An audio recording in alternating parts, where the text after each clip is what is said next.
વડોદરા શહેરમાં ચોરીની વધુ એક ઘટના સામે આવી છે।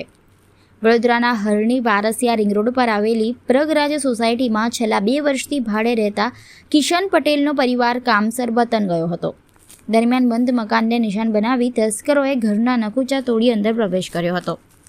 તસ્કરોએ ઘરમાં હાથ ફેરો કરીને સોનાની ચેન, ચાંદીની ચેન, વીંટી, હાથની લખી, ચાંદીની કદોરી તેમજ અંદાજે 50,000 રૂપિયાની રોકડ રકમની ચોરી કરી હતી। ઘરમાં ચોરી થઈ હોવાની જાણ પડોશીઓએ પરિવારને કરતા તેઓ તાત્કાલિક વડોદરા પરત ફર્યા હતા। ઘરે પહોંચતા જ ઘરનો સામાન વેરવિખેર હાલતમાં જોઈ પરિવારના સભ્યો ચોંકી ઉઠ્યા હતા। બનાવ અંગે કિશન પટેલે વારસિયા પોલીસ મથકે ફરિયાદ નોંધાવતા પોલીસે ગુનો નોંધી તપાસ શરૂ કરી છે। હાલ પોલીસે આસપાસના સીસીટીવી ફૂટેજ અને અન્ય પુરાવાઓના આધારે તસ્કરો સુધી પહોંચવા માટે સઘન તપાસ હાથ ધરી। વારસિયા રિંગ રોડ લાગે છે, પરાગ્રસ્ત સોસાયટી છે। ચોરી થઈ છે।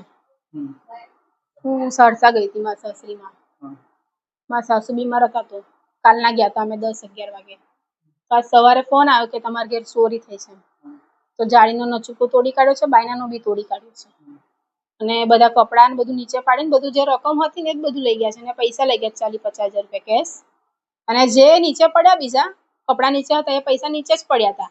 જે બંડલ હતું ને તે લઈને ગયા છે અને રકમ લઈ ગયા છે। સોનાની ચેન છે, ચાંદીની ચેન છે, બુટ્ટી છે, પેન્ડલ છે, પગની વીંટી, હાથની વીંટી છે, હાથની લક્કી છે, સોનાની બુટ્ટી છે અને બીજા પૈસા છે। વારસિયા પોલીસ સ્ટેશન નોંધાવી છે। પેટ્રોલિંગ ફરવી જોઈએ, ફરતી નથી એ કારણે જ થાય છે। હમણાં મહિના પહેલા જ આગળ ચોરી થઈ છે અને આજે મારા ઘેર કરી। પેટ્રોલિંગ ફરવી જ જોઈએ, વારસિયા પોલીસ સ્ટેશન કઈ નહીં કરતી।